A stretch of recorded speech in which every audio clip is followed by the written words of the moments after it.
Welcome to the ChurchofMabus radio show. It's Friday night, 7:14 Central. And man, it just feels like crap. Like everybody's going like nuts about this dude. I didn't realize I watched that South Park episode and that's who he was making fun of. I didn't even know who that dude was. I may have heard of him, but I didn't really know. But I didn't know there was any stigma with him, with stuff he said or anything. But when I watched that South Park, I had no clue that's who he was impersonating. I didn't even know. But now his name's everywhere. It's just complete insanity. And we don't have to get into it. But my God. Right. And I made the mistake of seeing the dumb video. I hate watching that stuff by accident, or I did it on purpose, but it's not stuff I sit around and watch over and over. I don't really like watching that real stuff when they're killing people on camera and stuff. I avoided it. Yeah. Like October 7th videos, I avoided those too. Yeah, I don't like to watch them. I try not to. But all right, you're listening to United Public Radio, 107.7 FM, New Orleans. And stop by the Facebook group, ChurchofMabusRadio.com. That's ChurchofMabus Radio.com. And we got Michael Hacker here with us tonight. We got Wham with us. And great Hi, everyone. Great to have you back. And thank you. First off, am I saying his name right? I always mess up Jacques Vallee's name. In my Georgia, is that right? Jacques Vallee. I pronounce it Jacques Vallee because that's the French way, but I trust yours better than mine. I'll just say Jacques. Okay, but almost everyone says Jacques Vallee, so it's either way. You can do it either way. Cool. Well, here's the big thing that I saw that I'm always bitching about. I like the guy. I mean, I have his books. I love the dude. But I also saw him in that, what was a documentary where he was with the dude that was like a shaman and out of this world or something like that. He was in that with that guy. That was a really good documentary about the guy with I forget, he's South American, had contact or something. But basically, the big thing that I always griped about is him going to Skinwalker Ranch and Bigelow, Space Tyrant, Dr. Evil, which I don't know if he's evil, but he kind of, they locked it up to where we didn't know anything about what happened at all. That upset me, but I know it's mentioned in the bio. Does it ever get into that at all? Yes, absolutely. So finally they're like telling us this stuff, or it'd be no one else. He wasn't really telling us at first. Well, he's telling you about it. He's actually talking about the various people who would go to Skinwalker Ranch. And he's much more interested in an organization called BAASS, or Bigelow Aerospace. What does the SS stand for? Anyway, he's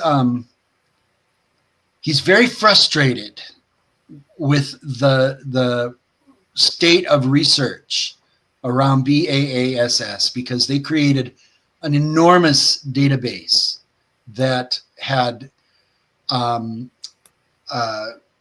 profiled all of these various events and witness testimonies and all kinds of graphs and charts and readings and all kinds of scientific data of all kinds. And it just went into the ether. It just disappeared. And they can't get it back. And he talked about that throughout this book that I narrated. So the BAASS database he was very concerned about. And he was involved with a group of scientists called the Lone Stars that included Jeff Kripal and a variety of other people that were interested in Skinwalker Ranch and that. And he did say at one point in the book that several of those folks would never step foot on the property ever again. That they were it's unclear whether or not that was due to paranormal events or because he was upset or frustrated with the Bigelow group. I don't know. Well, he sounds about like he's just about as annoyed of it as I was. So that's I think so. Yeah, that's good to know. And I know the big story is some apparition appeared to Bigelow and told him to leave, and he left and like buried everything. And on that show, they're uncovering all the stuff he buried. Like it seems like they got out, they're out of Dodge buried. Like they're uncovering cars and weird buildings and crazy stuff. Like someone just buried it really fast and left. And they're at the place where that supposed apparition spoke to Bigelow and spooked him so bad. And they actually got something on camera, an apparition of a shadow figure in the same room where it appeared to Bigelow. And basically, they the whole thing. But there's also some story about supposedly Bigelow was invited by the whatever it is that's there to meet at a location, and that's what spooked Bigelow. And that's the story anyway that I've heard from a lot of different sources. Wow. Okay. Well, again, the book covers up to 2019. So anything past that isn't in terms of timing, isn't in the book. So maybe if that happened more recently, that could definitely be the case. I don't think that Vallee wants anything to do with Skinwalker Ranch anymore, but he does talk about the various scientific experiments and readings and instrumentation. The thing about Vallee is that he's 100% hard science. Right. Yeah. He wants to measure it. He wants to note it. He wants to figure out if there's a light in the sky, he wants to know how big it was, what its elevation was, what its trajectory was. He just wants to know all of that and know it. Excuse me. No problem. He just is very fascinated by that. And really the proof is in the pudding, because he's got so much data on sightings and visitations and paranormal phenomena going back 50 years. Yeah. Both in the United States and in Europe. I think even further back than that. Yeah. And definitely Brazil. Huge. He's a huge investigator in Brazil. And I think that's what the documentary that Jeffrey was talking about when he was talking to the shaman. Yeah, I actually purchased that video and have it. I own it, and it's an incredible video. Yeah. I think it's like one of the. It's like there's like literally a handful, maybe 4 videos that I have about this topic. About UFOs specifically, that I will show other people. Yeah, and that's one of them. Because another surprise to me about Vallee is his involvement in the Stanford Research Institute. And remote viewing, which he is not skeptical about remote viewing. And so, again, we have that situation where half of the government is saying it's nonsense, and half of them saying, oh, it works. It's like, so he was editing this documentary called Third Eye Spies. And that was produced by James Fox and Robert Mungia. And it is excellent. It features, mostly it's about Russell Targ, but it also features Hal Puthoff. And Vallee appears in it very briefly, but as a voiceover mostly. Anyway, it will make a non-skeptic of you. Third Eye Spies, is that the name? Third Eye Spies, yeah. And you can watch it for free on YouTube. Yeah. Okay, because I'm that's where I saw it, and it was in excellent resolution. It was in high def, is what I mean to say. So Yeah, I'm Good. going to have to Mhm. mark that down here. I found Yeah. it on there. I'm going to save it. One of my favorites is that Dan Aykroyd UFOs Unplugged. Oh yeah. One I always recommend, even though David Sarita may be a little fruity now more than usual, but I enjoyed that interview just for Dan Aykroyd. Anyone could have interviewed him, but that's one of my favorite UFO documentaries for sure. But I'm going to check that one out for sure. But what do we? I know with him, Jacques. Steven Spielberg based that scientist from Third Eye, Close Encounters of the Third Kind. And what do we know about what got him started in all this UFO stuff? What is the catalyst? He was a research assistant at the University of Michigan as a postdoc, and happened to be working with Alan J. Hynek, and joined Alan J. Hynek on Project Blue Book as a researcher. And so he's been doing it ever since the mid-'60s. And that's where he got his start. And he really carved out a niche for himself in France, because there were a lot of incidents in France that were never reported on in this stateside, and he did. In earlier books that I narrated, Dimensions, Confrontations, Revelations, what he calls his Alien Contact trilogy, I narrated all three. They've been great sellers. He talks a lot about certain of the events in France. And wasn't he working with Amy McKell or whatever that guy's name was? Yes. And and his first exposure to this was he witnessed like military radar track an object that violated physics, that it should not, it was moving in such a way in tandem to the earth that it could not have moved, given the technology that they had at the time. And when they tried to make the report, up the hierarchy, they were told to destroy the evidence. Yes. And that kind of shit. Oh, you can say shit. No, don't do that kind of gamesmanship. There you go. Just doesn't do. I mean, that's why people think that the government is involved in a cover-up, and it has been. That's been proven. Right. Mm-hmm. I mean, there are definitely conspiracies. They're not exactly the conspiracies, I don't think, that become popular fodder. But there are definitely conspiracies, or at least secrets. Exactly. Stuff being withheld.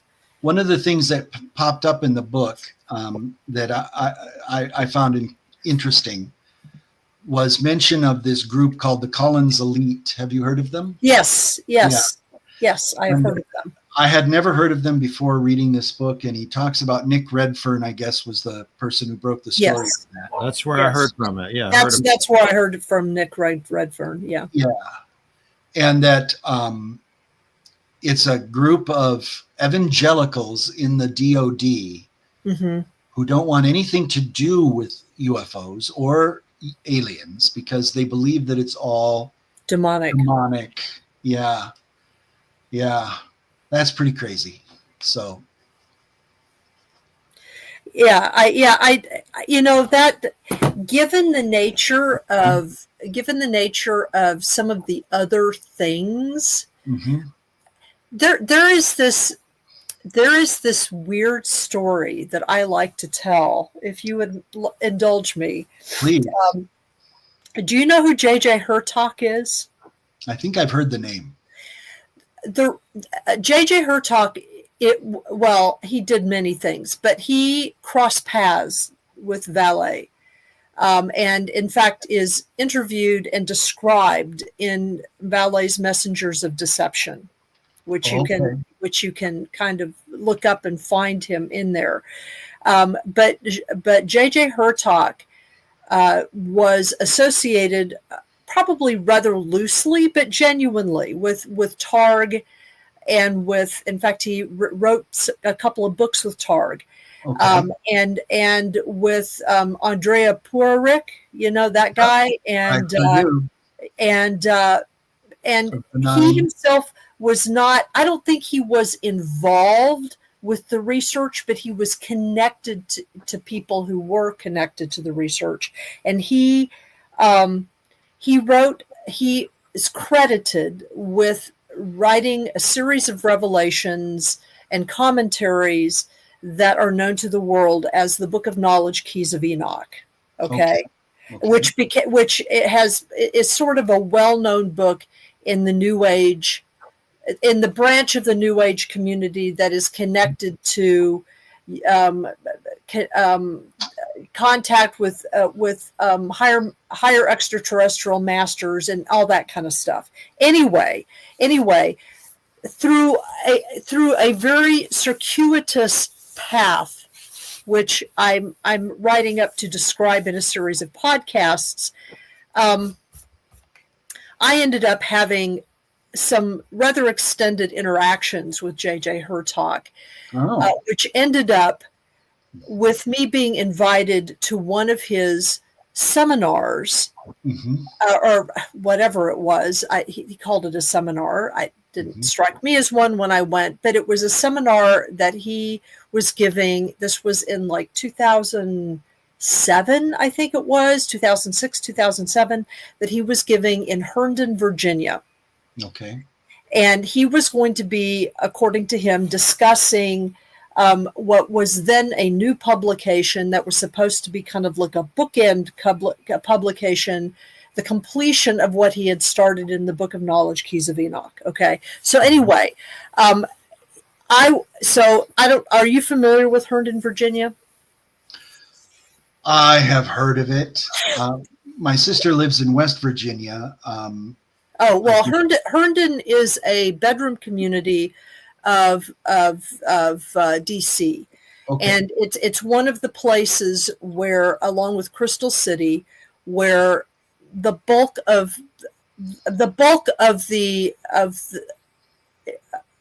the people who work at the DoD, who work at the Pentagon, live either in Herndon or in Crystal City. Okay, so he was going to be giving this in Herndon, and it was like a 6-hour seminar, 3 hours a break, 3 hours, something like that, in August in Virginia, in a non-air conditioned Quaker meeting house. Oh my God. Right. So if you can imagine just how hot it was, and so I said I would go. So I figured out how to get there. I figured out how to endure the traffic on the Beltway to get there during the time period when it was going to be held. And I walked in, and I was probably one of the few people there that was not in the military. Oh my. And there were high-ranking officials there.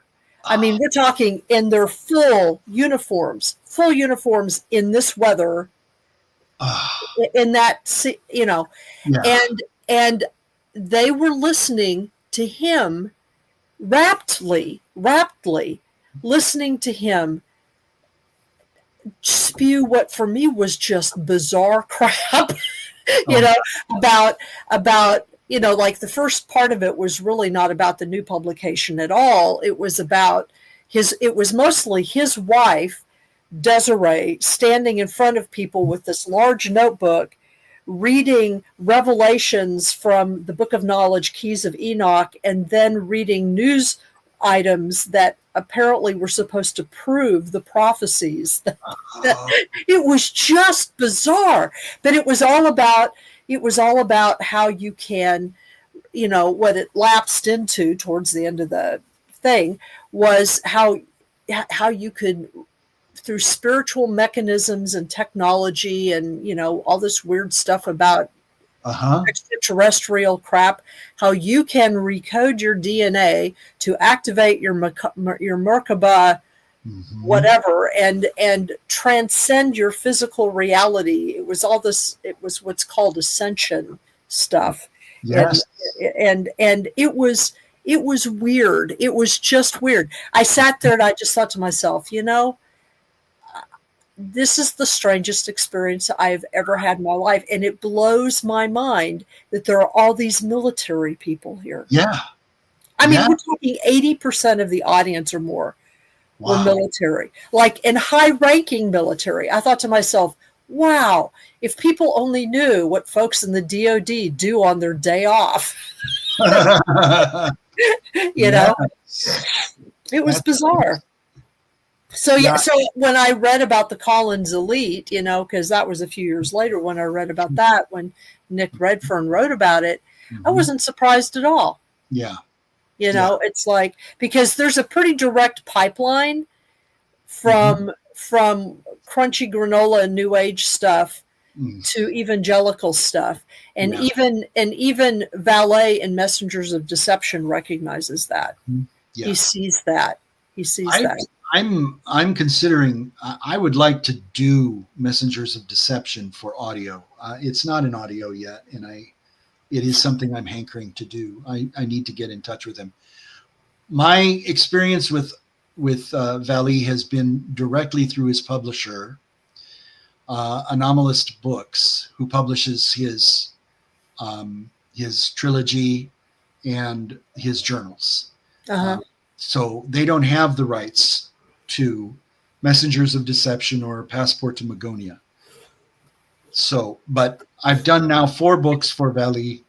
Maybe he would be okay with me getting the rights to those others. So, yeah, I think what's interesting about Messengers of Deception is that, when he wrote that book back in the 1970s, this was before Heaven's Gate. He describes the 2 people of Heaven's Gate before they became Heaven's Gate, and he. So did Brad Steiger, by the way. That's right. He did.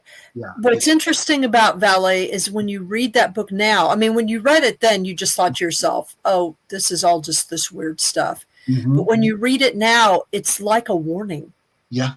It really is. It's like a warning to like what has been happening over the last 20 years. It's just really bizarre. Well, it is bizarre. And it's so convoluted in terms of human consciousness, because that seems to be where the crux of the issue is in consciousness. It is. Yeah.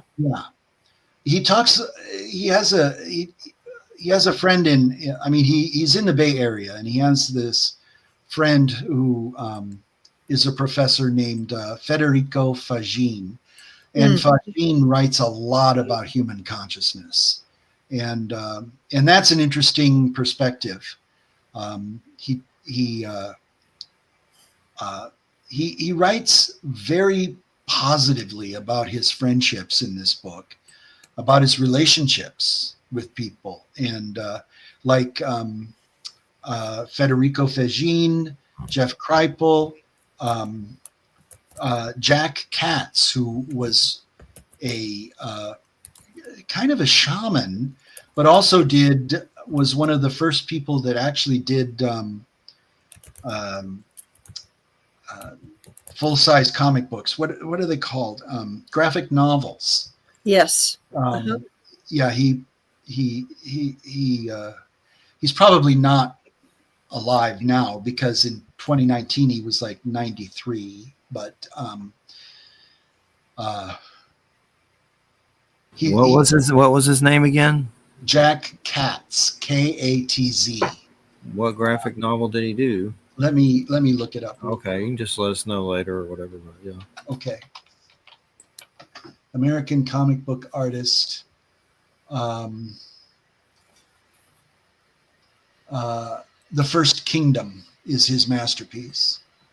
I guess it was like 24 issues, and he began it back in the 70s, and he was still finishing it in 2020. So, yeah. And other things that I noticed about Vallee's writing is he loves to kind of wax poetic about where he is, and he's going all over the world, in Russia, France, Central Europe, South America, the Middle East. He was his main source of income is venture capitalism, which is really strange. I had no idea that he was a venture capitalist until I narrated this book. And he almost always is working with technology, especially medical technology, machines for diagnosing illnesses and that kind of thing. I felt that the book was a very interesting. You get a very interesting idea of who he is.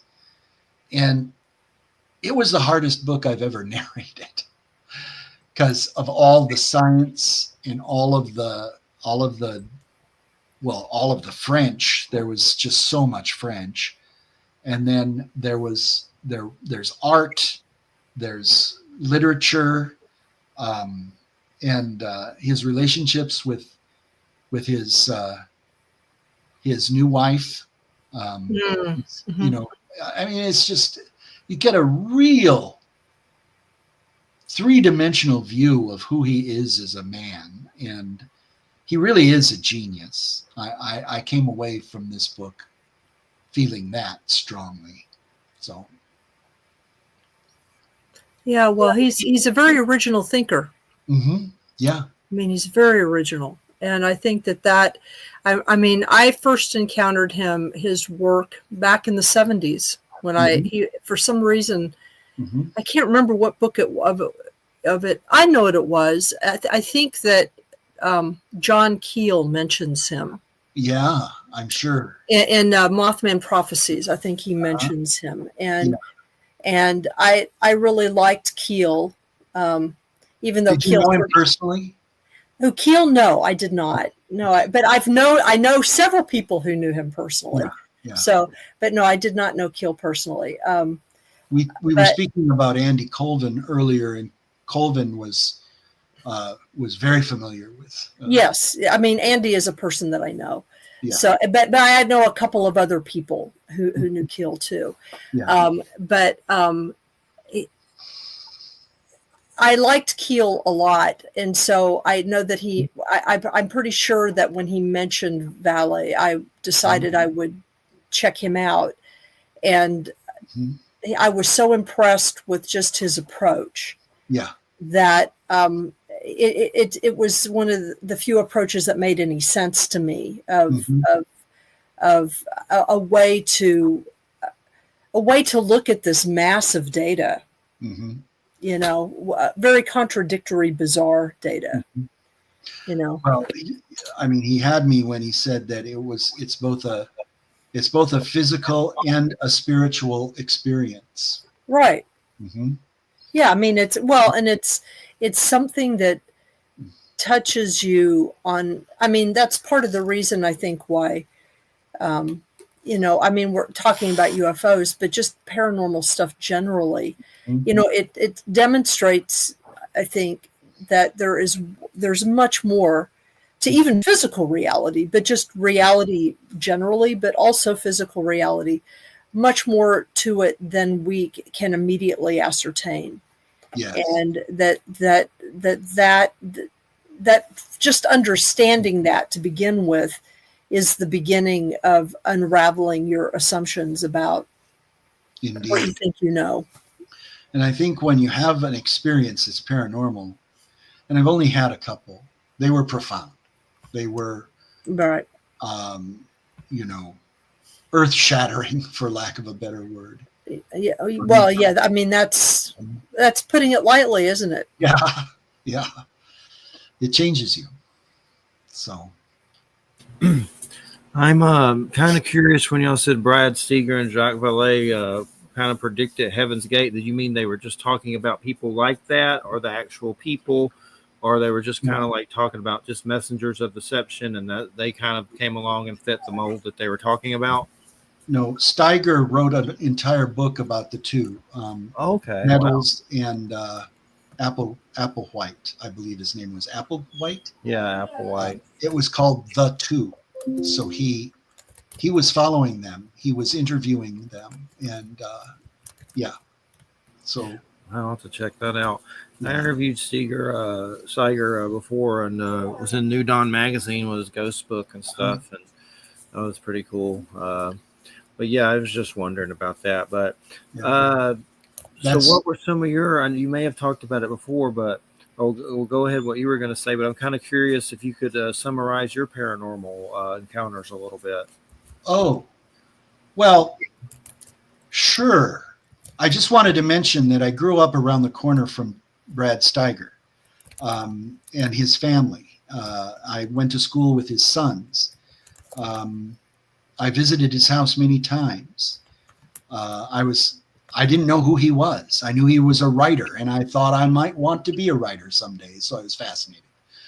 I know he had a complete collection of famous monsters of filmland, and I was fascinated by that. What got you visiting his house? How did that come about? Because I was friends with his younger son Steve, and Steve and I would play together. And so I would go to Steve's house, and Steve would go to my house, and we would hang out. You know, I was probably 8 or 9 years old at the time. So turns out, when I first got interested in audiobooks, I looked at Brad Steiger's presence on Amazon.com. He had no audiobooks. So I wrote to him and I said, I don't know if you remember me, but I grew up next to you, and I'm into audiobooks now. Do you want to do one? And he wrote back and he said, of course I remember you. Turns out he went to school with my dad. They were in the same high school. So anyway, that's how that turned out. And now he's passed on, and his wife has passed on. So I work with his daughter and his agent to produce books now. So, but my own personal paranormal experience, it's not very deep, but it was interesting. I was driving from LA to Iowa, and I was moving out of California. My dad was ill, and I was going home to take care of him a little bit. And so it was a life transition.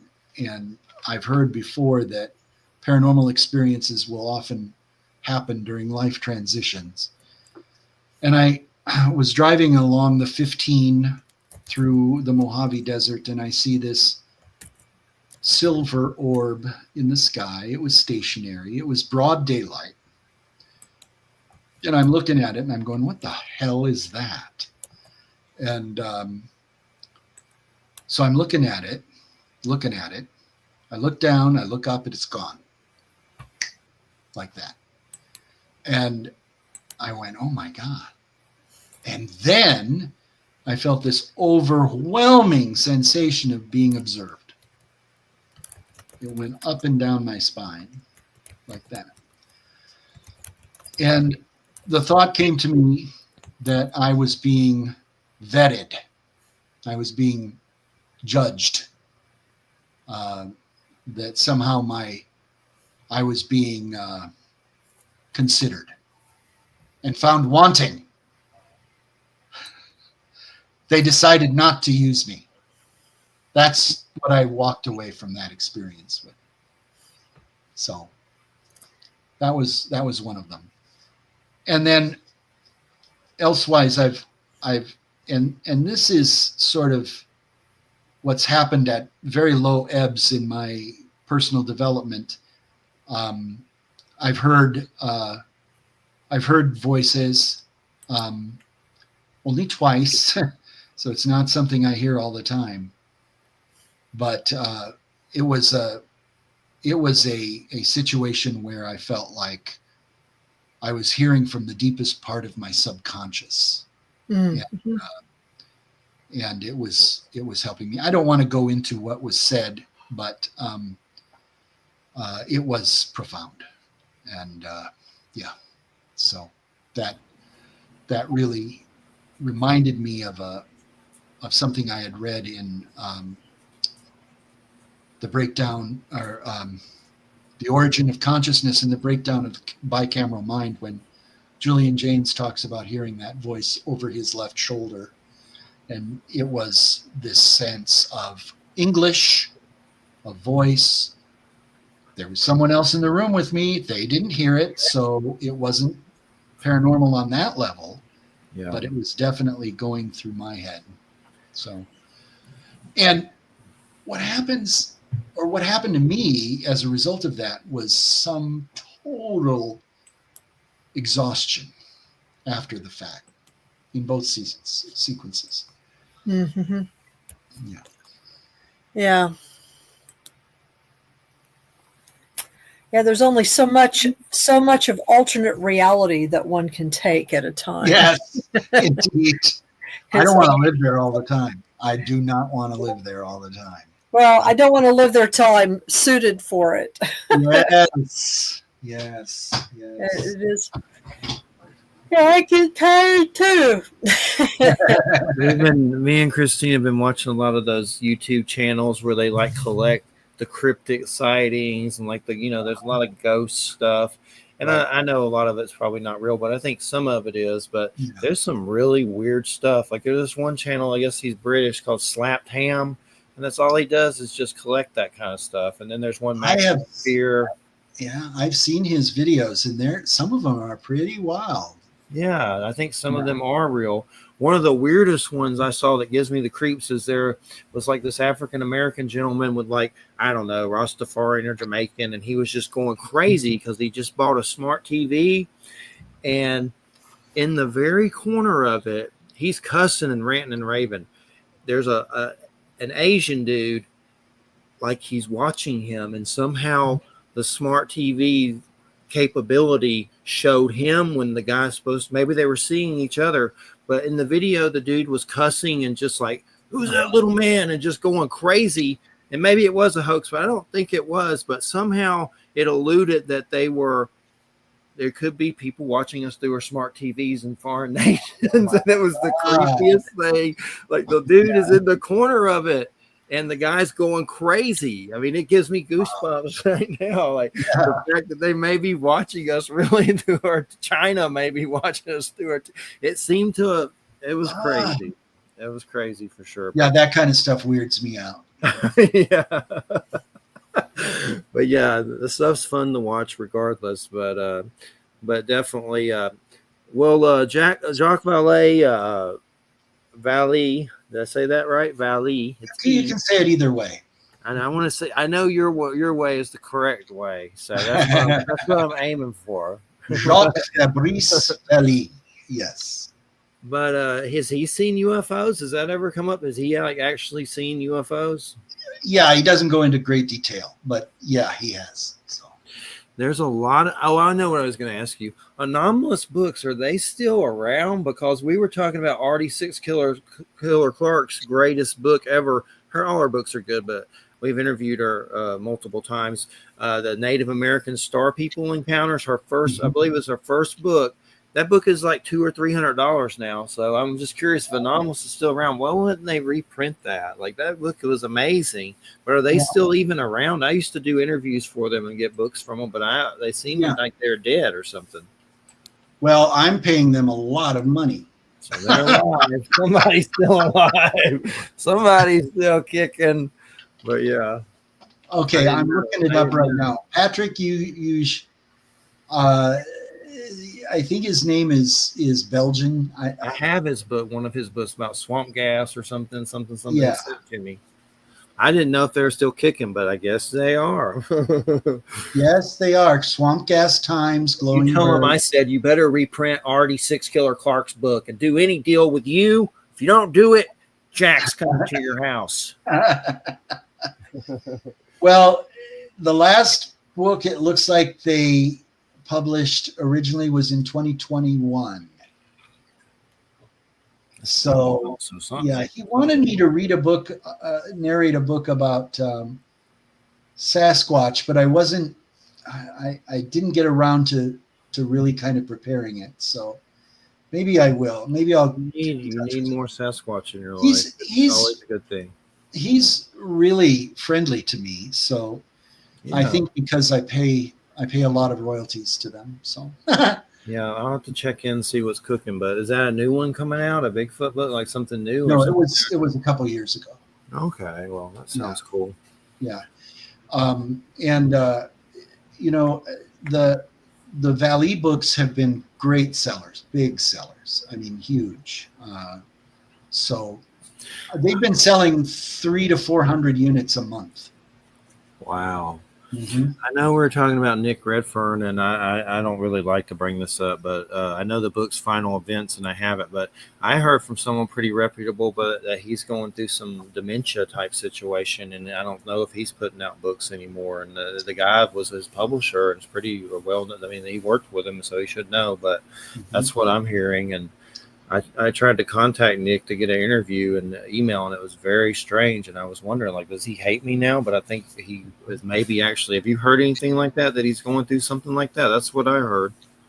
Just some medical stuff. Like gossip. That's it. Yeah, well, but I did hear that. Yes. From a publisher that works with him. I heard that, and so I think there's some truth to it. But I don't. Makes me sad, if anything, if it's true. I mean, I've kept up with that Bruce Willis story. I know it's probably a little different, but you know, maybe similar in some ways. But that's just that's terrifying. That's scary. Yeah. I can understand why Robin Williams might have taken the steps he did, but you know, it's still a tragedy. It's still a tragedy. Sad, and I wish there was. I would like to hope cannabis helps that somehow, but I don't know if it does. But I think it would. I think cannabis. They should cannabis it up. But definitely prayers to them, and God, it's saddening. But so, what else you been cooking up with the audiobooks? Anything else? I know you got the. We'll get into the others. The one we're talking about more, but I know there's a short story book that was it's kind of strange. I started that, and it's definitely different. Anthology, right? Yeah. It's a collection of short stories that I wrote a few years ago. Some of them were published. Some of them are original. They're very speculative. They're dark. I wouldn't say necessarily horror, but dark fantasy. That's what I would say. Okay. Dark urban fantasy. Some slipstream, some ghost. One story, 2 stories with vampires.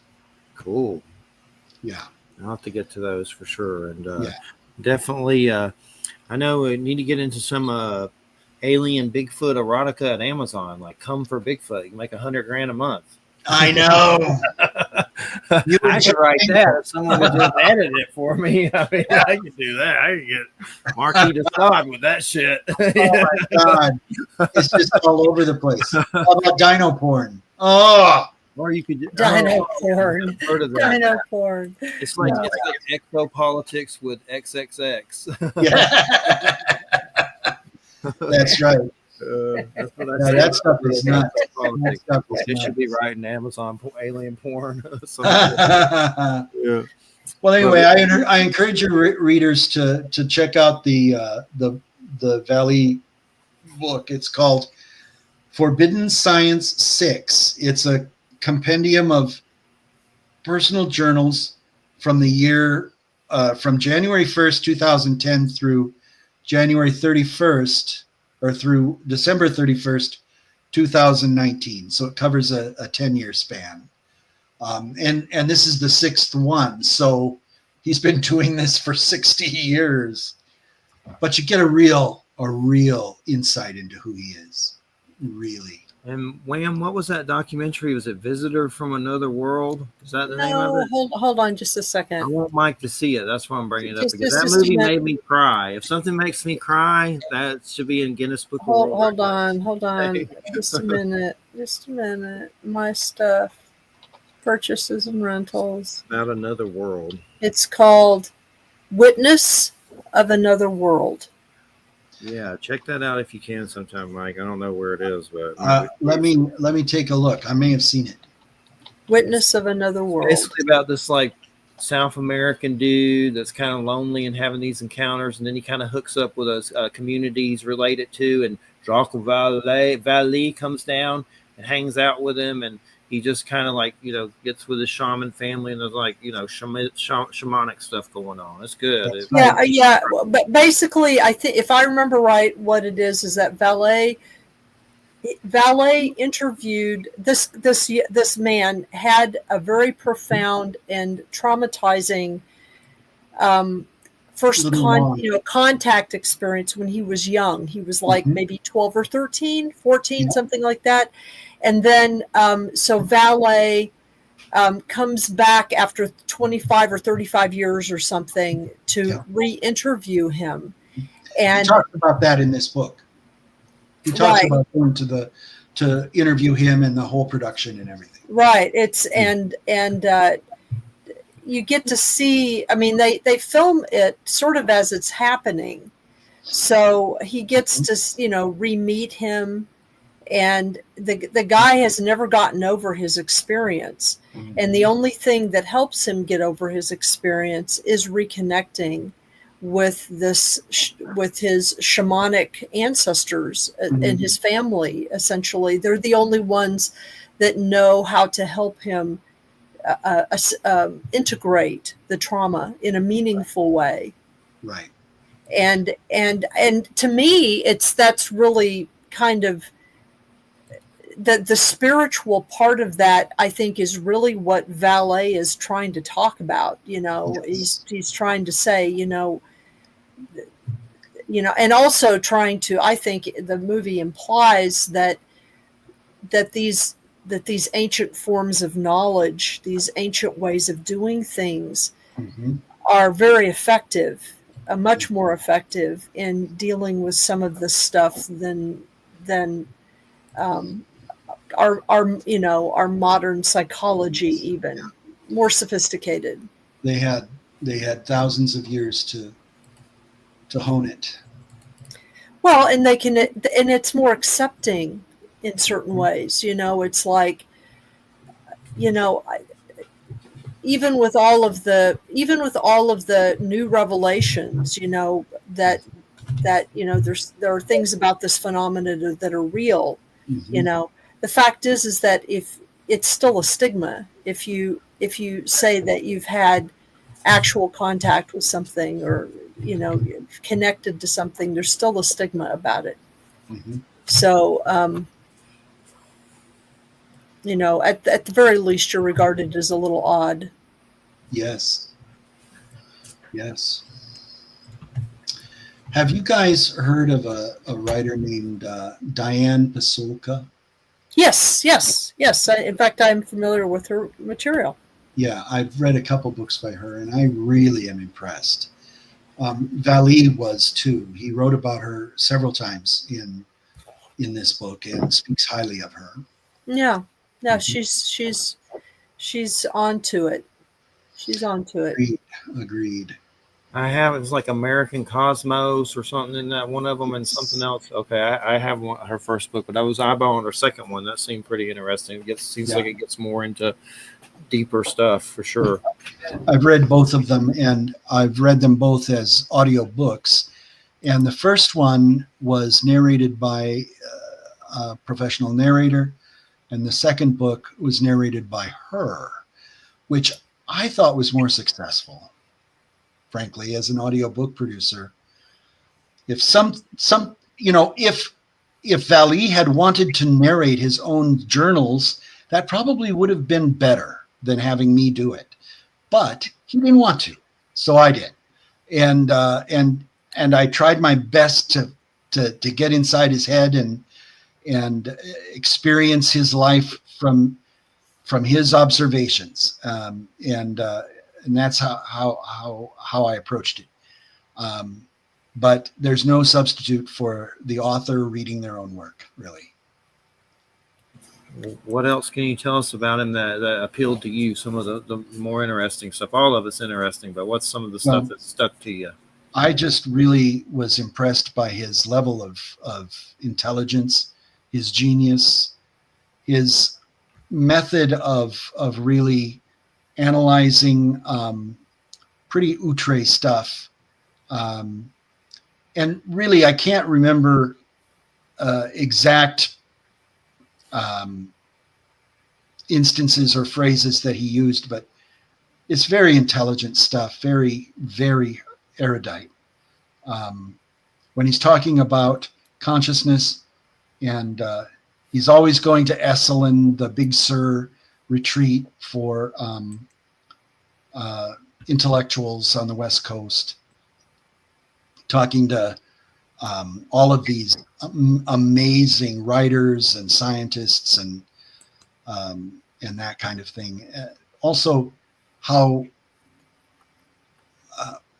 his loving descriptions of France and the various areas of Normandy and Paris, the south of France, and just he's just very poetic at times. Excellent writer. Excellent writer. So let me see if there's anything else that I noted here. Who just shut the light out? Well, Mom, hold on. And you know what else is interesting about Vallee is he's not reading reports and analyzing them. He's talking to witnesses. He's doing field work. He's going, yeah, that's what I always appreciated about him, is that, you know, because to me, I mean, when I do my research, that's what I do. I mean, I read books, but I also, that to me is what makes Mysterious Beauty so good, is the whole second part, those people and their experiences. I mean, that to me is just the meat of the matter, you know? Well, yeah. And what I'm remembering about that book and your experiences there were the elves, the little people. Yes. Yeah. Because those come up time and time again. Even Brad Steiger saw them as a child. Yeah. Mm-hmm. Yeah. Yeah. That, you know, I the longer I live, the more I think that we're just surrounded by living beings that we just can't see, because we're just focused here.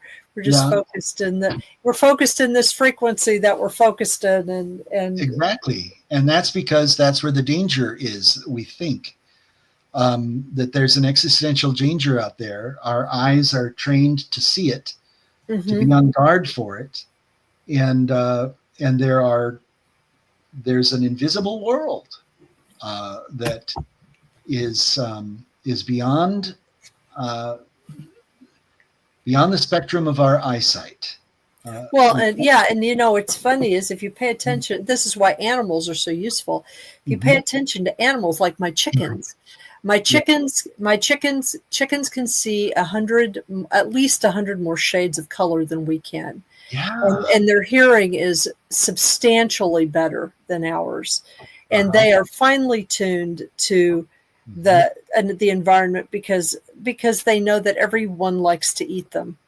And so they are just, you know, the world is just this intense, vibrating, humming thing to them.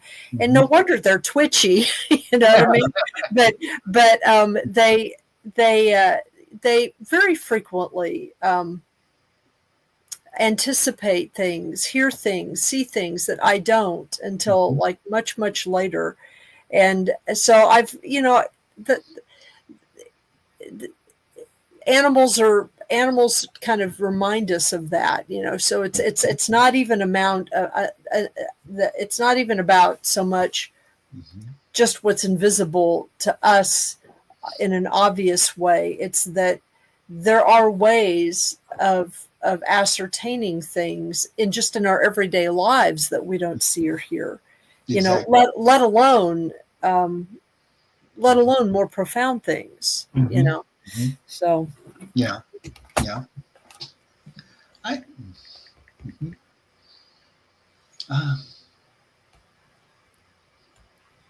Yeah. He talks about Chartres in the book. Chart. Yeah, the cathedral city in France.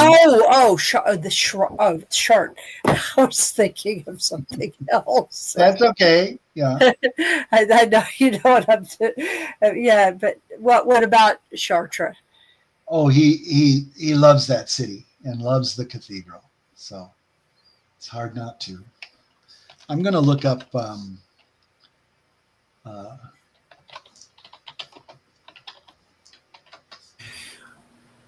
Yeah. I know in a lot of those paranormal videos on some of those channels, there's always like this little kid that maybe looks like a little Asian girl that keeps showing up at different houses of people that don't know each other. Or like they'll catch it running across the table, like, and they'll be taking a picture or video or something, and they don't see it until looking at it later.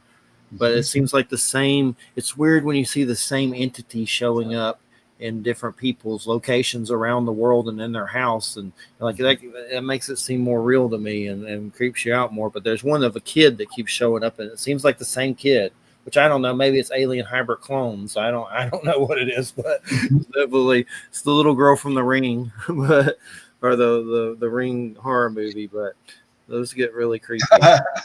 Yeah.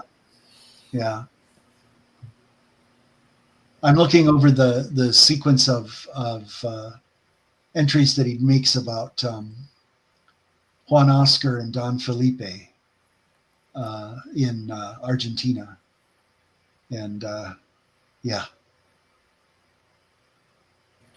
It's Anyway. definitely a good one. Definitely a good one to see when you can. Might be on Tubi or something, but you may have to. Sure. Yeah, I'm definitely going to look it up.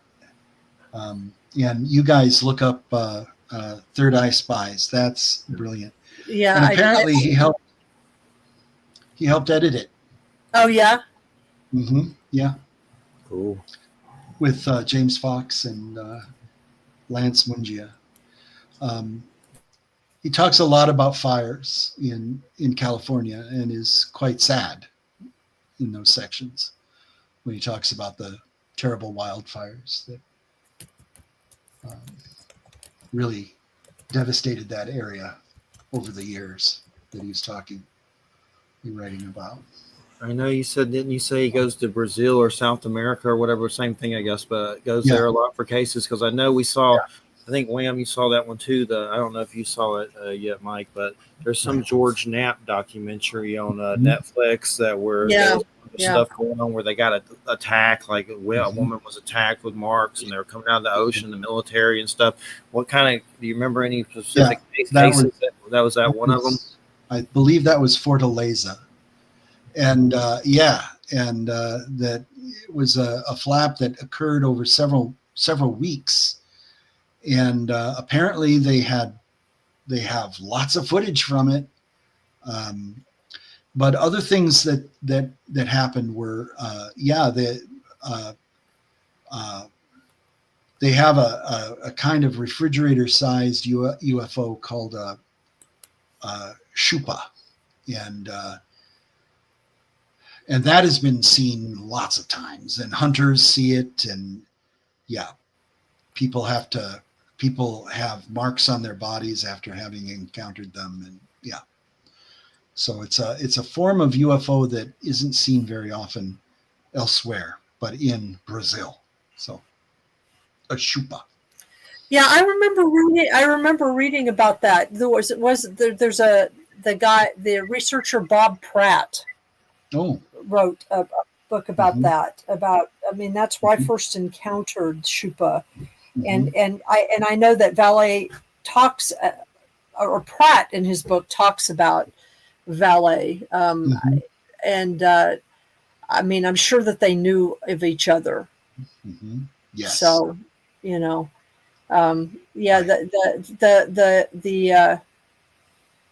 the Brazilian contact stuff is really interesting and disturbing. Yeah, it is disturbing. I agree. So and it does seem to be connected to the Amazon, the forest. Yes. Which could be connected to some kind of life force energy that is invisible. Yeah. It almost seems like a protective kind of thing about the forest. So Yeah. I'm going to run and get some water. I'll be right back. Okay. I know one thing that's pretty interesting. If you get working on the Bigfoot thing, that I don't know if you've ever heard of a movie. It's got David Cross in it, and it's about Bigfoot. The comedian David Cross. Yeah. Let me find you the name of it. But it's Is he something talking about it legitimately, or is he making fun of it? it's legitimate. He's playing a real dude. Okay. The book is called. It's based on a book. I'm giving you the book name first. Where Bigfoot Walks, Crossing the Dark Divide. And it's by a guy named Robert Michael Pyle, Pyle, and it's called Where Bigfoot Walks, Crossing the Dark Divide. Now let me find the movie. Mm-hmm. It's about a dude that his wife passes away from cancer, and he is an insect. It's a true story, and he's an insect dude that whatever the name for that is, I forget. But he gets a Guggenheimen or whatever that is. That's some kind of thing where he has to go out in the field and camp, and he gets out there, and he has some legitimate situations happen with Bigfoot, and he didn't even believe in Bigfoot at first. Now he's like, I don't know if the dude, I guess he's still alive, but the movie's called The Dark Divide, and it's David Cross in like a independent film, and it's got Deborah Messing in it. That was his wife, and it's pretty good. It's really good. It's serious, like it's serious. Okay. I see it. Yeah, that's one to check out for sure. I could watch that one again for sure. It's on Prime and Pluto. It's on Audible too. The book is. I've seen the book on Audible. I think I have it. Cool. But I haven't listened to the book yet. But I definitely, the movie was good. It was weird seeing him in that, but usually he's funny and saying crazy stuff. But, David Ketchner is in it too, and he's SNL alum. Wow, these comedians. Okay. David Ketchner. He's an SNL actor. Oh, man, I saw that new Dexter Resurrection, and it really impressed me. I thought it was going to be horrible when should have kept him dead, but it was actually really good. I saw that David Dashamon or whatever. I can never say his name right, but he was in it. Peter Dinklage was in it. Yeah, and that was really good. I just finished that up, but I liked it. They brought old Dexter back in the Saran wrap. Oh, but it's on Paramount Plus, I guess. Yeah, have you seen the original series of it? I watched up through season 4 with. Did you see John Lithgow? I did. That was brilliant. Yeah, it's good. I thought I'd never see TV as good as that again. Yeah, and the new series is really good. But there's some other series that's a prequel. They already canceled it about his younger years, called Original something. Oh, okay. There's the Dexter series, and there's something with blood in the title. That's where they finally whack him or whatever. And then, of course, apparently they don't, because now this series is here. But it was really good. It was good. Okay. Had Kristen Ritter in it. Kristen Ritter. She's a good actress. Yeah, it was good. But yeah, the dark. What's the Bigfoot book is on Anomalous that they're trying to get you to do? Is the offer still open? I think I could. I don't think it's been done in audio, so I could probably negotiate for it. You're keen on that, huh? Yeah, definitely. Okay, all right. More Squatch in your life. For sure. You can't go wrong. It's interesting. I think you would find it fascinating. Once I like the big hairy monsters. I love them. Mm-hmm. Well, you both heard that Jeff Muldrum died, didn't you? Yeah, I saw that today. I didn't know, and then my nephew's like, "You hear about?" I was like, "Who?" And I was like, "Oh, yeah, I saw that earlier." Yeah. I'm disappointed and sad to hear that. That's terrible. Yeah, he was a big one. Yeah. He was the valet of Bigfoot. Yeah, he was, definitely. Oh boy, I don't know. It's Well, Josh Gates seems to be interested in Bigfoot now, so who knows? Who's that? He sounds familiar. Yeah, he does Expedition Unknown and various goes like that. Okay. He found a Yeti footprint in Nepal that is pretty interesting. So. I know that Survivor Man dude put out a Bigfoot thing. Oh, A Bigfoot, like I know he did a show. He did Survivor. Wasn't it Survivor? Yeah, Survivor Man.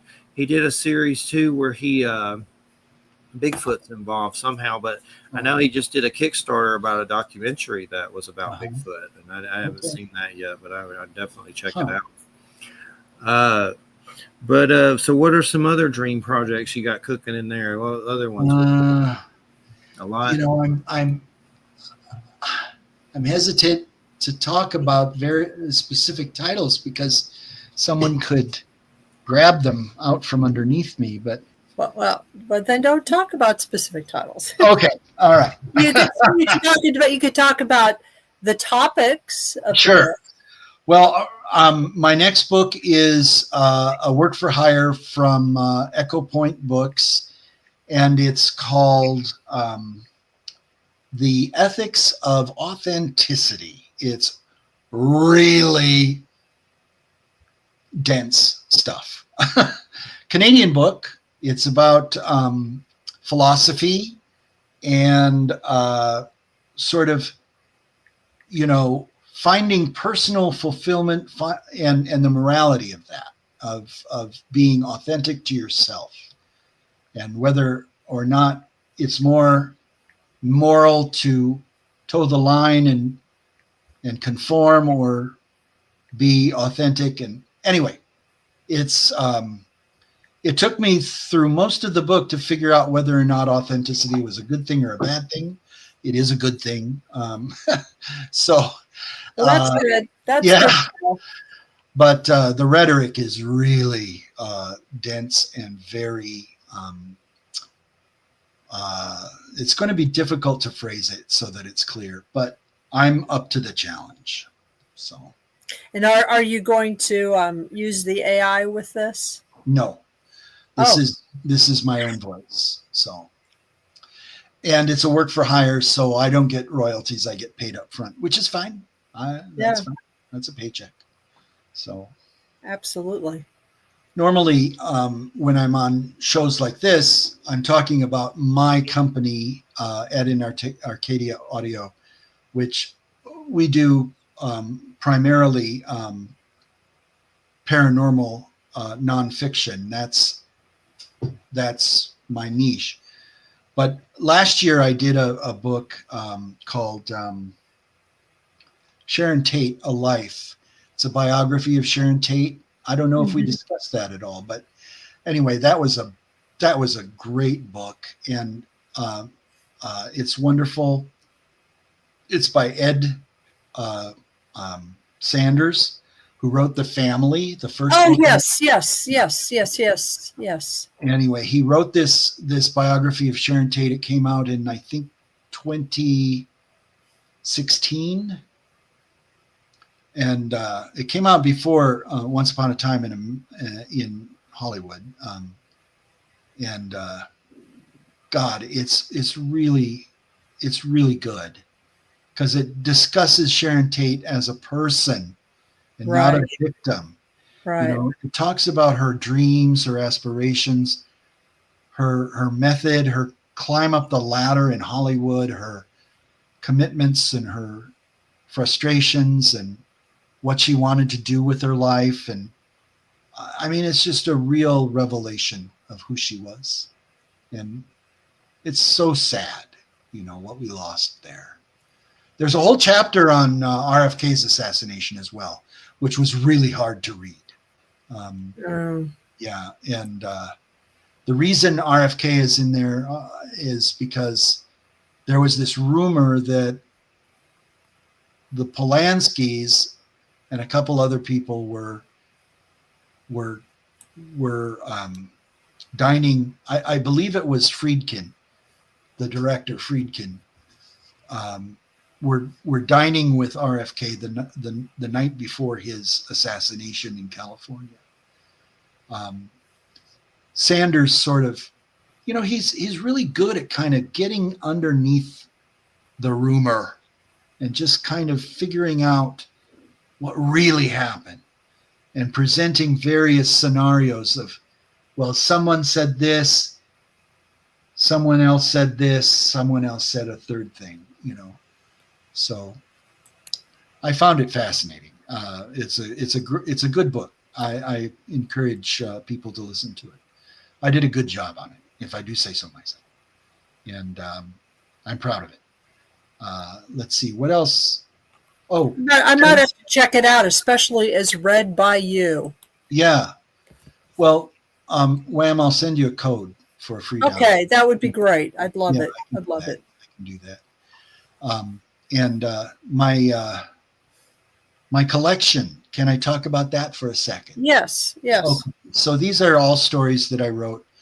I think the longest one is like 7,000 words. So they're not all that long. They're not novellas. So there are 9 stories, and they run the gamut.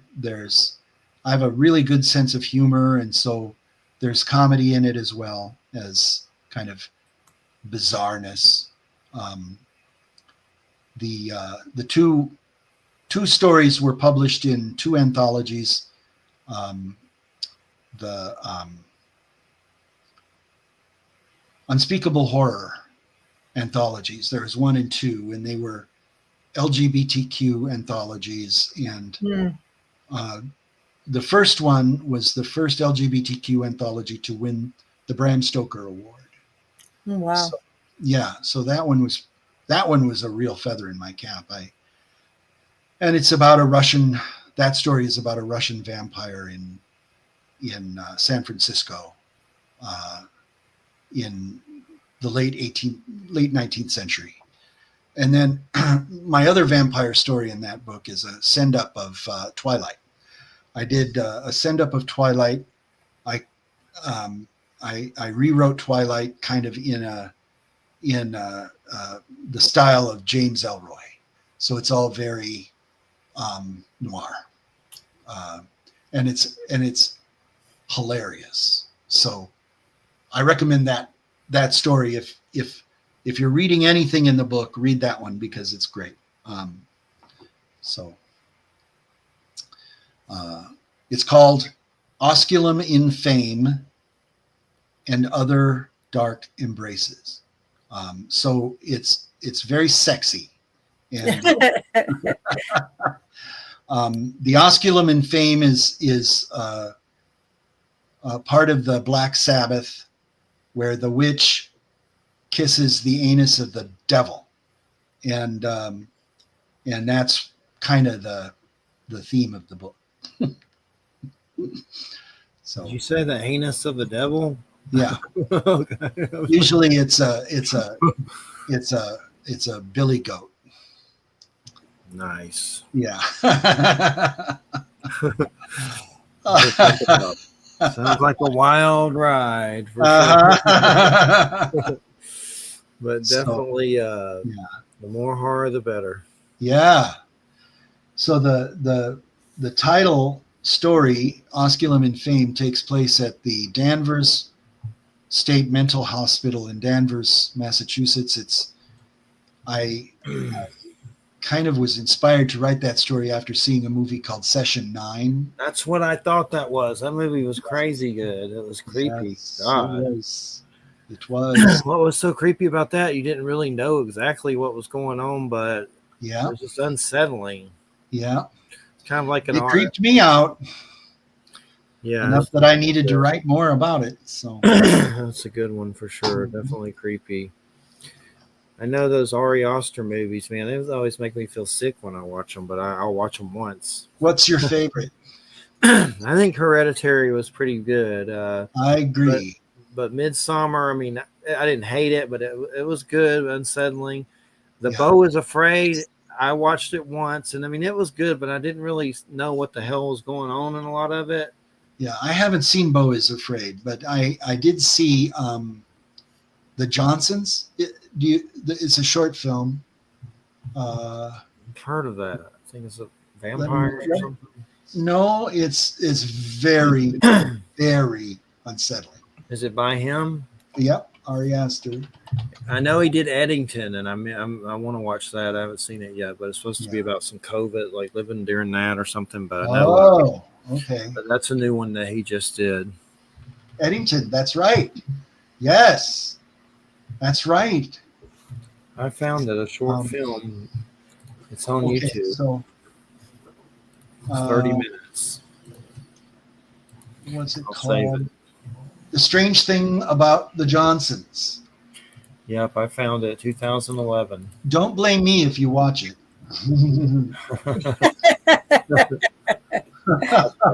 I made it through the Terrifier film, so Okay. I'll be Well, okay. this is not the Terrifier. This is deeply spiritually unsettling.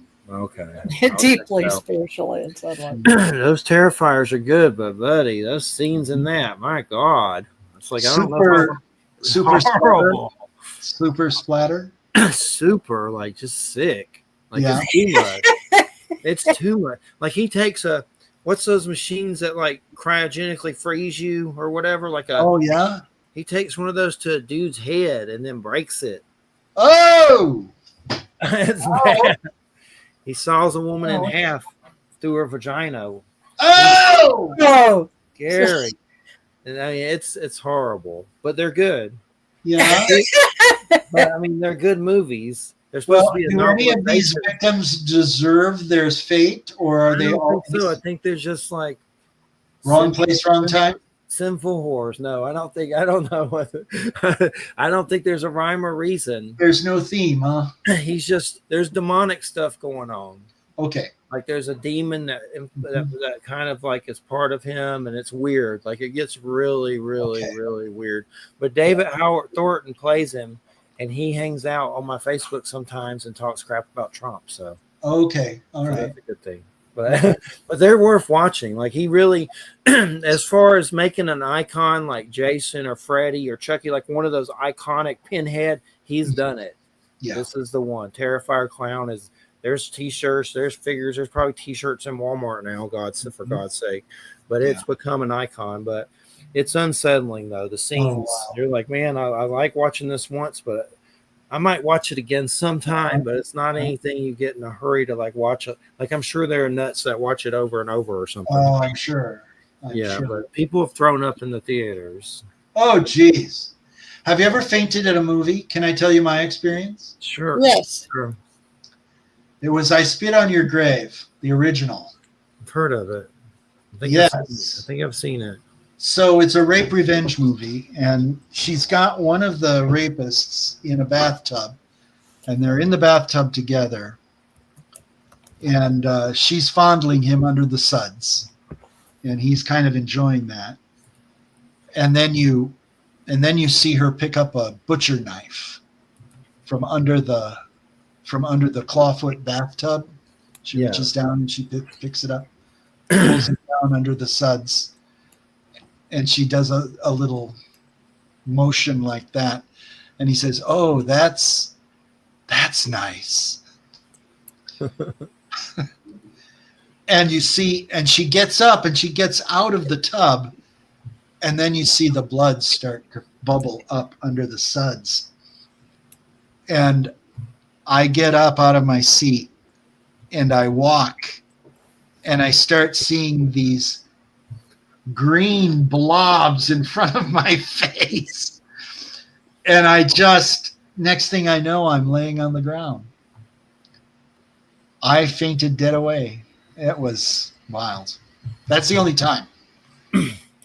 There was a book once that almost made me feel faintish. It was that Chuck Palahniuk guy that did Fight Club, and I forget the name of the book, but something happens with a guy in a pool drain. Something gets caught on the pool drain, and it's just it was just so sick that I was actually a friend of mine. This girl I knew was at court, and I had to go with her, and I was reading it next to her, and I swear I was going to throw up and pass out from reading it. Geez. It was just I don't even remember. I didn't know that he wrote horror.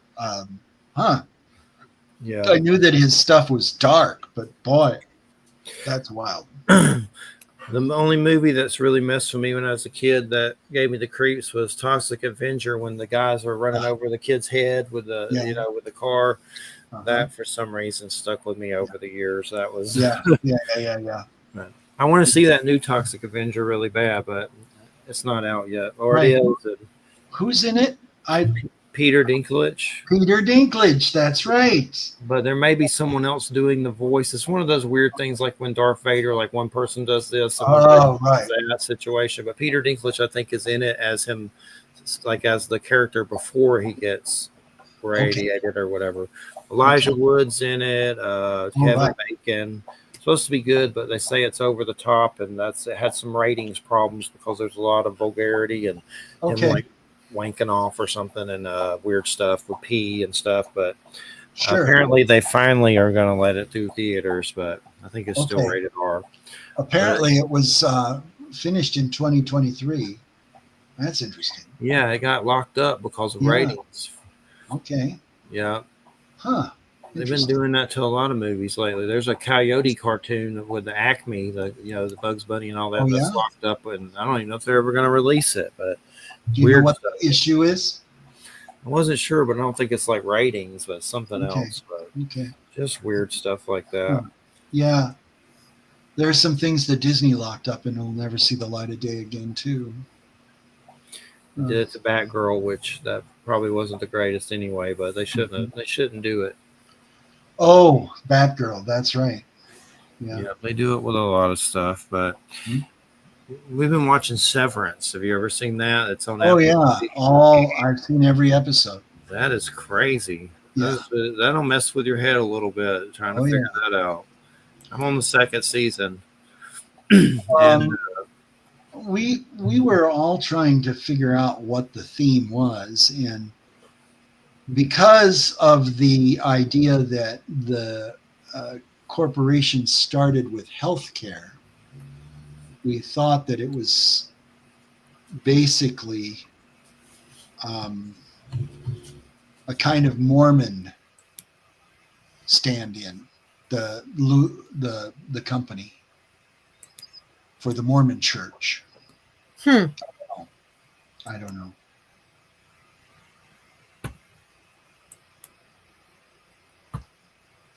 It's interesting. Yeah, there's some weird stuff in it. I know they've been getting into the lore of the creator of the place, and that gets pretty weird. And then I just saw the episode where they're all like in the snow and stuff, and I wasn't even sure how they got there. Like I was like, how did they even get to the snow?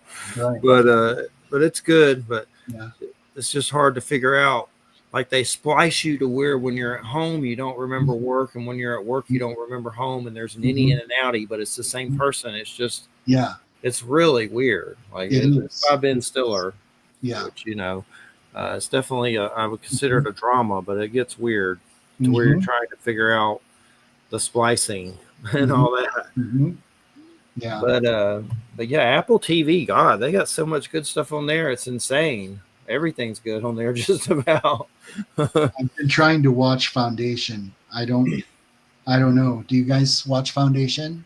It's on the itinerary. I just watched Platonic and that studio movie. I've been Seth Rogen in it a lot for some reason. Those are good. And then I want to watch Silo. I've been watching the War Chief, which is Momo running around in a thong in Hawaii, which is it's good. It's actually good. Momo. I'm gonna have to give it a chance. It's worth watching. It's got the dude from New Zealand that was Boba Fett, but they canceled that for some reason. He's also in Once Were Legends, that weird New Zealand gang movie, but he's in it. He's like an evil. It's like Hawaiian history. I don't know how accurate it is, but it's like back in the day, the tribal Hawaiian stuff going on. A lot of New Zealanders are playing Hawaiians. I guess they're kind of similar, sort of. They are. They're kind of, they're Polynesian. Yeah. They're sort of all connected somewhere. It's good, though. It is good. For sure. Yeah. And Jacques Vallee. How old is he now? Man, he's in his late 80s now. Yeah. 86, 7, somewhere in there. Did he ever come to a final hypothesis about all this stuff, or is it still, I don't know what the hell's going on? Let me see. Maybe I should do a little bit of narration at the very ending.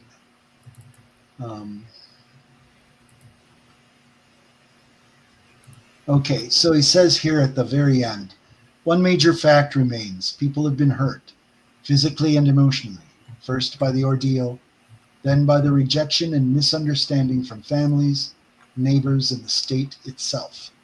Some concrete steps can be taken to help those who are suffering.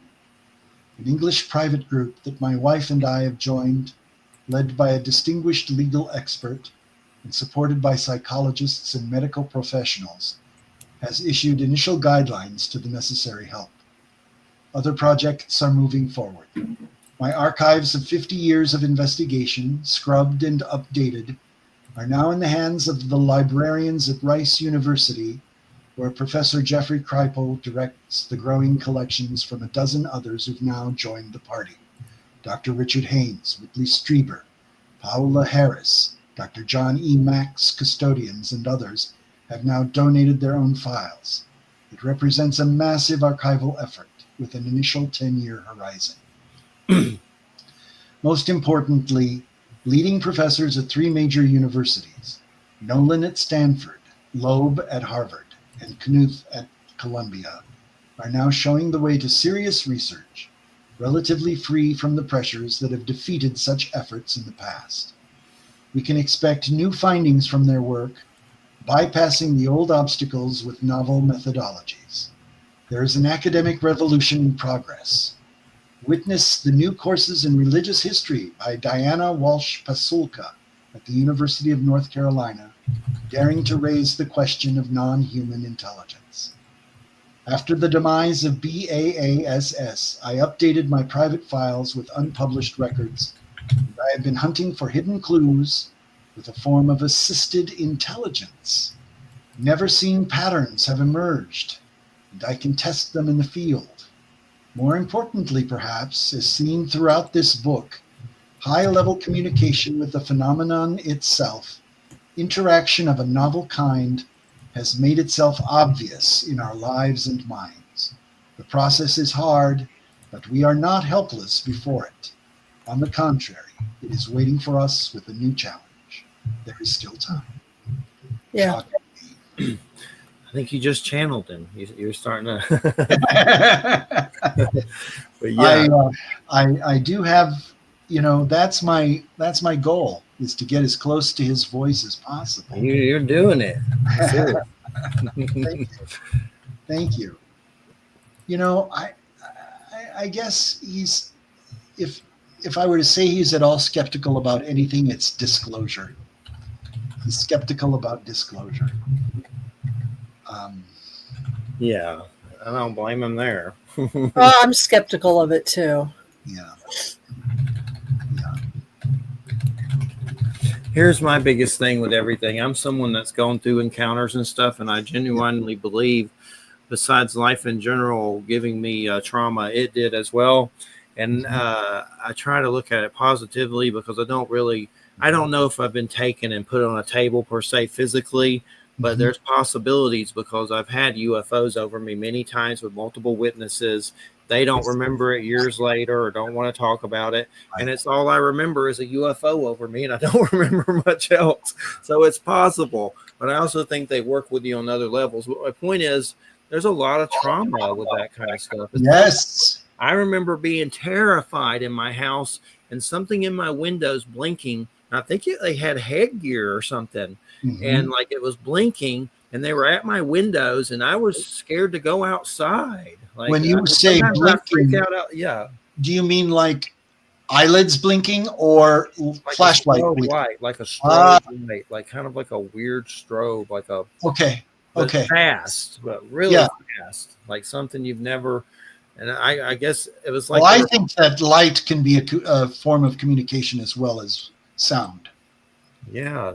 There was one lady on one of those channels that had some experience where these like orbs came to her doorbell ringer, and somehow they were doing like, I don't know, Morse code, and she figured it out, and it was like trying to talk to her through her. Yeah. A lot of stuff going on with these security cameras and stuff that they're catching up, like weird, like they really are picking up stuff. Yeah. Picking up strange things, but with trauma and stuff with that, that's what pisses me off about disclosure in our government. Like they know that we're going that they don't care. Yeah. If someone does a class action lawsuit, they're going to probably kill you. Right. Well, they can't monetize spirits. So, if there is no nuts and bolts out there, I don't think they'd be much interested in it.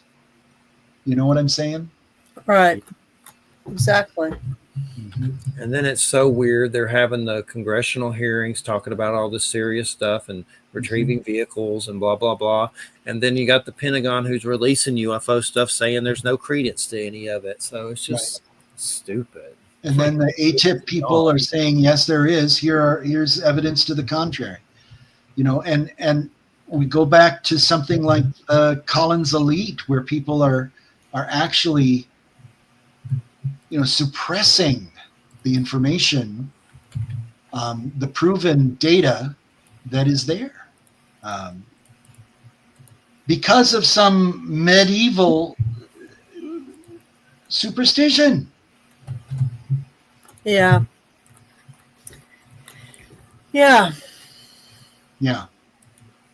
It's insane. It is. The hypocrisy of it.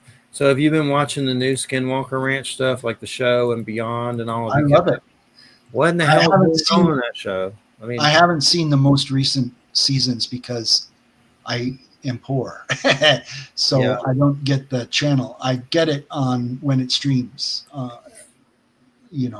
Sometimes we put episodes on YouTube and such. Yeah. And there's also torrents if you ever do that. Anyway, I don't torrent anymore. Me neither. Of course not. But anyway, there's Chris Bledsoe. How familiar with that? That's where it gets pretty weird. They got this dude on there summoning UFOs with Colonel John Alexander and former CIA spooks. And he's summoning UFOs. They did a show on Beyond where him and his daughter went down to the Everglades, and the Monroe Institute was there, and she can summon them.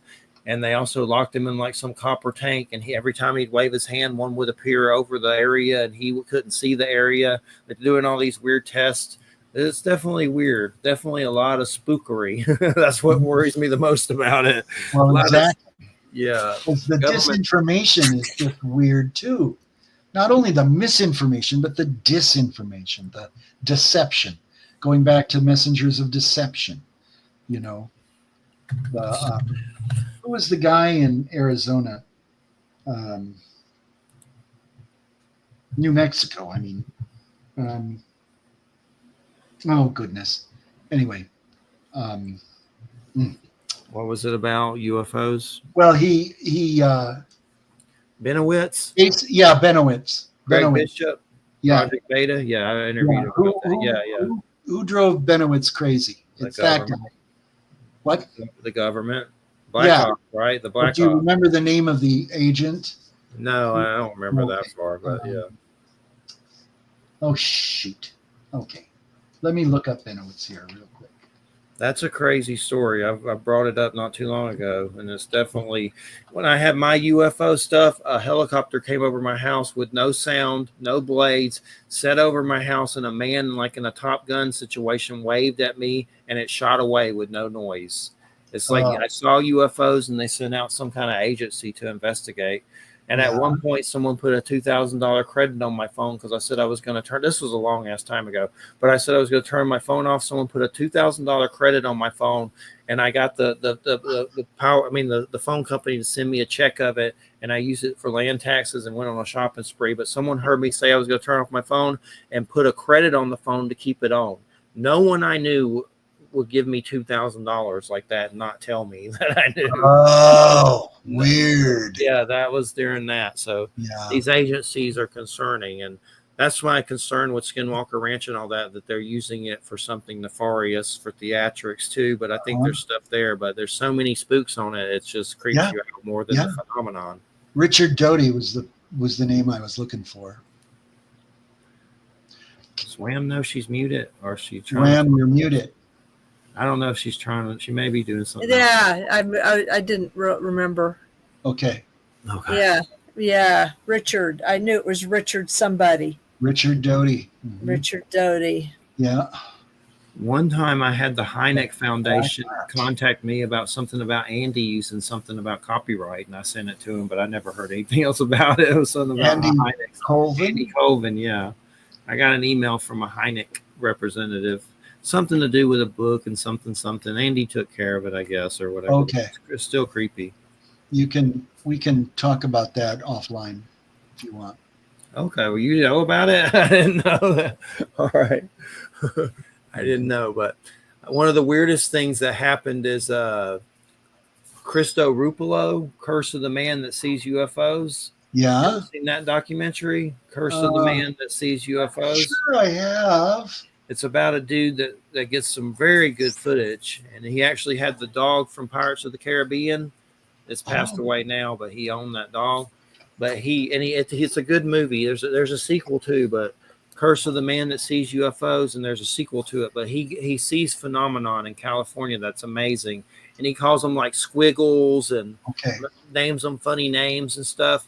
But anyway, he was hanging out with that Tom DeLonge on the beach talking to him, and there were some spooks around, and he was trying to tell Tom that you shouldn't, be careful, hanging around these kind of people because they were around him, and he just found it creepy, but said he found a bug in his car after. Oh, geez. Well, Tom DeLonge was figures in this book, Forbidden Science 6. He tried to get Vallee interested in his organization. And I'm trying to remember, there's just so much going on. Yeah. Let me look up Tom DeLonge real quick.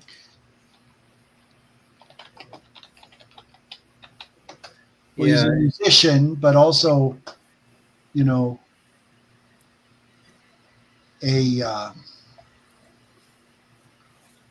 UFO guy.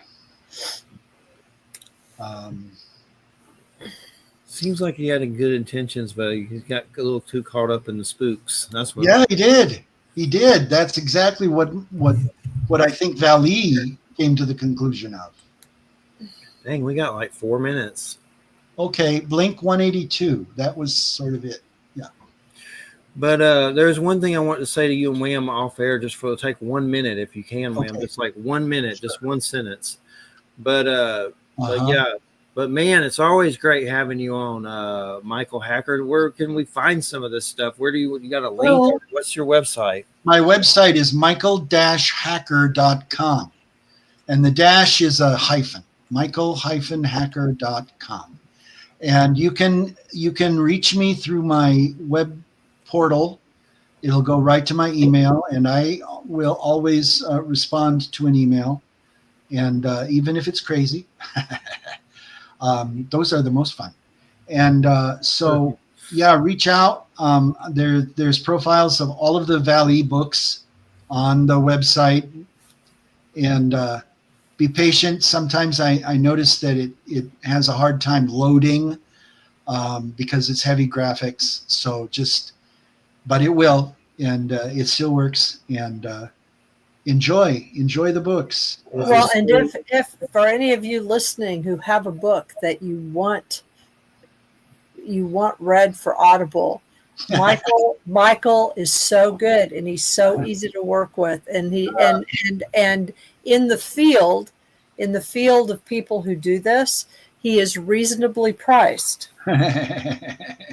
And he does a great job. So yeah, thank you. Yeah, I enjoy it. And if you're doing paranormal books, seek me out. Make reach out, and we'll discuss. There are all kinds of pricing points. And yeah, all the books I did for Andy Colvin were royalty share. That means you don't pay any money up front, and it's a royalty split between the rights holder and the producer. I think I just paid you up front. You did. Yeah. You did. Go ahead. But you got all the royalties then. So. Yes. Mm-hmm. And I continue to get royalties. And as I said to you offline at the beginning, my Audible editions have been the selling point of my books. So that's what's really kind of out there, you know. All right. You I know. love hearing that. I want people to make money. Yep. Do you know who Brian Ackley is? That's who did my Andy books, Praise for the Hairy Man and Bigfoot Shootout, Gray Barker's Bigfoot Shootout. Brian Ackley. Oh, Brian does that ring a bell? That's someone Andy must know. I don't know, but that's who's on our books on there. Okay. But anyway, yeah, Michael Hacker, check him out. He'll channel you and do your book and use necromancy. That's right. And he hung out with Brad Steger as a kid. Steger. Yeah. I learned at Pappy's knee. Yay. I was reading Rosicrucian tracts when I was under 10. We appreciate it so much. You're listening to United Public Radio 107.7 FM New Orleans.